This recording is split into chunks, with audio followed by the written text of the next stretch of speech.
වෙනද වගේ මතත් ඔයාට ලස්සන මංගල යෝජනාවක් කරන් ආවා. මේ මනාල මහත්මයාට වයස අවුරුදු 24යි.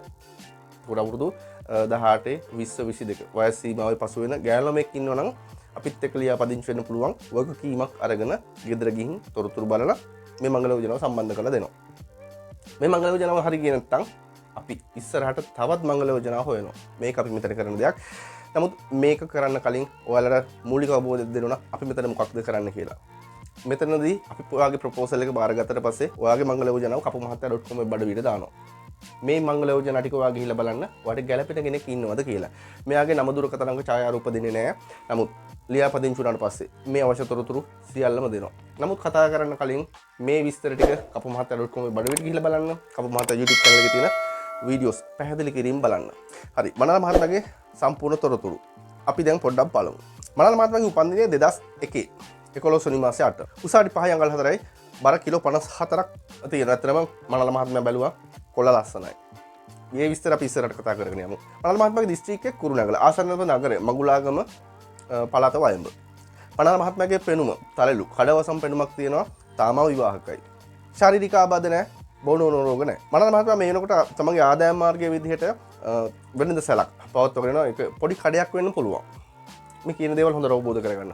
ඊට අමතරව මෙයා ඉදිරියේ වෙනම කඩේට මෙහා පැත්තෙන් ගෑරේජ් එකක් දාගන්න අදහස තියෙනවා. මොකද මෙකැනික් කෝස් එකක් කරලා තියෙනවා ඩිප්ලෝමා එක දක්වා.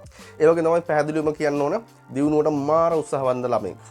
මොකද මම කතා කරද්දි ඒ අවබෝධය පැහැදිලිවම මට තියෙනවා. මෙයාට ලොකු ආසාවක් ලොකු උමනාවක් තියෙනවා ඒ දියුණුව ලබා ගන්න. ඒ වගේම මනාල මහත්මයාගේ කුලය ගැන kapumahatta.com වෙබ් අඩවියේ පැහැදිලිව දාලා තියෙනවා. එතකොට මේ කුලය කියන එක ගිහිල්ලා බලන්න. මොකද මෙතනදී ගොඩක්ම මේ කුලය කියන එක දැන් වළංගු වෙන්නේ නැහැ. නමුත් තමන්ගේ අම්මා තාත්තගේ තියෙන මානසිකත්වය දරුවට පොවපුවාම කවපුවාම ඒ තැන්වලදී මේ විවාහයෙන් පවා දෙදරා යන අවස්ථාවක් වෙනවා. සමහර විට තමන්ගේ ආදරවන්තිය අතාරින අවස්ථාවක් වෙන්න පුළුවන්. නමුත් කුලය කියන එකේදී මේ දේවල් විශේෂ කොට සලකන එක මං හිතන්නේ දැන් තේරුමක් නැති වැඩක්. නමුත් kapumahatta.com වෙබ් අඩවියේ මේ මංගල යෝජනාවේ කුලය කියන එක පැහැදිලිව සඳහන් කරලා තියෙනවා. මේ දේවල් ගිහිල්ලා බලන්න. නමුත් මනාල මහත්මයා තමන්ගේ සහකාරිය කුලය පිළිබඳව විශේෂ සැලකිල්ල දක්වන්නේ නැහැ කියන දේ අපිත් එක්ක කිව්වා. ඒ වගේම මනාල මහත්මයා සිංහල බෞද්ධ ආගමික පරිසරයක් යටතේ හැදුණු මහත්මයෙක්. මෙතුමා බලාපොරොත්තු වෙන්නේ සිංහල බෞද්ධ ආගමික පරිසරයක් යටතේ හැදුණු සහකාරියක්. ඒ වගේම මනාල මහත්මයාගේ උපන් දිනය, උපන් වෙලාව, උපන් ස්ථාන කේන්ද්‍ර සටහනට අදාළ තොරතුරු මේ මංගල යෝජනාවේ තියෙනවා. මේ දේවල් ගිහිල්ලා බලන්න. මොකද පොරොන්දම් ගලපලා වෙලාවල් බලලා එතනින් එහාටත් මේක පවත්වගෙන යන්න හොඳ ශක්තිමත් සම්බන්ධතාවක් ගොඩනගා ගන්න පුළුවන්. මේ දේවලුත් ගිහිල්ලා බලන්න. මේ මංගල යෝජනාව බාර ගන්නකොට මනාල මහත්මයාගේ අම්මයි තාත්තයි දෙන්නම හිටියා. නමුත් මේ වෙනකොට මනාල මහත්මයාගේ තාත්තා ජීවිතුන් අතර නැහැ. තාත්තගෙන් ලැබුණු දායාද විදිහට තමයි ඉඩමක් තියෙන මේ ඉඩමේ තමයි මේ ව්‍යාපාරික කටයුතු සහ වෙළඳසැල පවත්වාගෙන යන්නේ. මේ වෙනකොට මනාල මහත්මයාගේ අම්මයි එක සහෝදරියක් ඉන්නවා. ඉතින් මේ දෙන්න තමයි ඉන්නේ. ඒ වගේම තමයි යතුරු පැදි දෙකක් තියෙනවා. පියාගෙන් ලැබුණු දායාද තියෙනවා. ඉතින් මේ තොරතුරු සාකච්ඡා කරගෙන යන අතරට අපි අහන විශේෂ තොරතුරු කීපයක් තියෙනවානේ. මනාල මහත්මයාගෙන් අහුදුම් වලට මත්පැන් භාවිතා කරනවද? නෑ. මම මේ දේවල් භාවිතා කරන්නේ නෑ කියන දේ මනාල මහත්මයා පිට එක කිව්වා. ඒ වගේම අපි අහුවා ඔයා කොයි වගේ කෙනෙක්ද?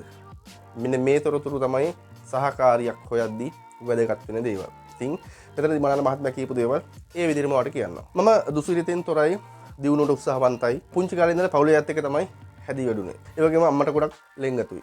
මේ මංගල යෝජනාව බාර ගන්න අවස්ථාවේ තාත්තා නිවසින් බැහැර වෙලා හිටියා. නමුත් මේ වෙනකොට පියා අභාව ප්‍රාප්ත වෙලා මිය ගිහිල්ලා ඉන්නේ. නමුත් තාත්තගෙන් ලැබුණු ඉඩමක් තියෙනවා. මේ ඉඩමේ තමයි මේ වෙනකොට වෙළඳසැලක් පවත්වාගෙන යන්නේ. ඒ වගේම තමයි අර සර්විස් සෙන්ටර් එකක් පවත්වාගෙන යන්න, ගෑරේජ් එකක් පවත්වාගෙන යන්න සැලසුම් කරලා තියෙනවා. ඒකට අවශ්‍ය බඩු මුට්ටු එකලස් කරලා තියෙනවා කිව්වා.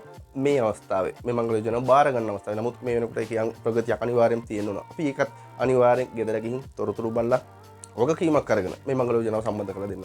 ඒ වගේම අපි මනාල මහත්මයාගෙන් අහුවා බලාපොරොත්තු වෙන්නේ කොයි වගේ සහකාරියක්ද? මොකද මේ දේත් අපි අනිවාර්යයෙන්ම දැනගන්න ඕනේ. මොකද මේ තොරතුරු වාට තියෙනවා නම් අපිට වාට උදව් කරන්න ලේසි. මනාල මහත්මයා කිව්වේ සාමාන්‍ය පෞල් පසුබිමක් තියෙන ස්වාමියාගේ දියුණුවට ශක්තියක් වෙන දියුණුවට උත්සාහවන්ත වෙන අවිවාහක යහපත් ගුණගරුක පියකරු සහකාරියක් බලාපොරොත්තු වෙනවා කියලා මනාල මහත්මයා අපිත් එක්ක කිව්වා. ඉතින් මේ සුදුසුකම් වාට තියෙනවා නම් අපිත් එක්ක සම්බන්ධ වෙන්න පුළුවන්, ලියාපදිංචි වෙන්න පුළුවන්. මේ මංගල යෝජනාව අඳුර ගන්න කාලයක් දෙනවා. මේ මංගල යෝජනාව ගැලපුණ නැත්නම් තව ගැලපෙන කෙනෙක් ලැබෙනකන් මංගල යෝජනාව බලනවා. හැබැයි මතක තියාගන්න මේ ලංකාව ඇතුලේ මංගල යෝජනාව බලනවා කියන්නේ හරියම අමාරු වැඩක්. ගැලපෙන කෙනෙක් හොයන්නේ යම් කිසි කාලයක් යනවා. ඒ වගේම මේ වෙද්දිත් අපිත් එක්ක ලියාපදිංචි වෙලා මංගල යෝජනාව බාර දීලා තියෙන ලොකු පිරිසක් ඉන්නවා. ඉතින් ඔයාලත් අපිත් එක්ක සම්බන්ධ වෙලා මෙසේජ් කරනවා කතා බහ කරන්න අවස්ථාව ලැබෙන වෙලාවලට අපි කතා කරනවා. නමුත් මතක තියාගන්න ඔයාගේ ප්‍රොපෝසල් එක මෙතන මම බාර අරන් ඉවරයි. kapumahatya.com වෙබ් අඩවියේ ඔයාගේ මංගල යෝජනාව මේ වෙද්දි තියෙනවා කියන්නේ ඔයාගේ ප්‍රොපෝසල් එකට අපි මේ වෙද්දි කෙනෙක් හොයනවා කෙනෙක් බලනවා. kapumahatya YouTube channel එක ඇතුලේ මේ වීඩියෝස් මිනිස්සු බලනවා. ඒ කට්ටිය අපිට කතා කරනවා. නමුත් කතා කරලා අහන එකම ප්‍රශ්නෙට හැමදාම එකම විදිහට උත්තර දෙන එක පෞද්ගලිකව මගේ තියෙන රාජකාරී පෞල් ජීවිතය ඒ වගේම අනිත්කුත් රාජකාරිය ඇතුලේ කාර්යබහුල වෙන්න පුළුවන්. අනේ නිසා මේ පැහැදිලි කිරීම තියෙනවා kapumahatya YouTube channel එකේ මංගල යෝජනා තියෙනවා kapumahatya.com වෙබ් අඩවියේ බලන්න මේ ප්‍රොපෝසල් වල ගැලපෙනවද කියලා ගැලපෙනවා නම් ලියාපදිංචි වෙන්න පුළුවන් කිසි ගැටලුවක් නැහැ. මේ වෙද්දිත් ලියාපදිංචි වෙලා කතා කරන්න බැරි වෙච්ච ප්‍රොපෝසල් කීපයක් තියෙනවා. නමුත් ඔයාලත් ගැටලුවක් කරගන්න එපා. මොකද ඔයාලා මුදලක් ගෙවලා ලියාපදිංචි වෙලා තියෙන්නේ වගකීමක් ඇතුව ප්‍රොපෝසල් එක බාර දෙන්නනේ. නමුත් කතා කරේ නැහැ කියන දේ ඔයා ගැටලුවක් කරගන්න එපා. කොහොමත් ඔයාලට ගැලපෙන කෙනෙක් හොයාගත්තට පස්සේ අපි කතා කරන්න ඕන කතා කරනවාමයි. ගෙදරට එනවාමයි. ඒක වෙනසක් වෙන්නේ නැහැ. මොකද කතා කරේ නැහැ කියන එක ඔයා ගැටලුවක් කරගන්න අවශ්‍ය නැහැ. ඔයාගේ මංගල යෝජනාව kapumahatya.com වෙබ් අඩවිය අපි දාලා තියෙනවා. නමුත් අනිවාර්යෙන් කතා කරනවා. ඒ කතා කරන අවස්ථාව මම වෙන් කරගෙන ඔයත් එක්ක සාකච්ඡා කරලා තමයි ගන්නෙ. එහෙනම් අපි ආයෙත් මංගල යෝජනාවකින් එමු. දිවයින පුරා වේදුණු වෘත්තීය කපු මහතුරු හරහා මෙහෙවන ලංකාවේ ප්‍රථම සහ එකම මංගල සේවාව kapumahatya මංගල සේවය. ඔට සුබ දවසක්.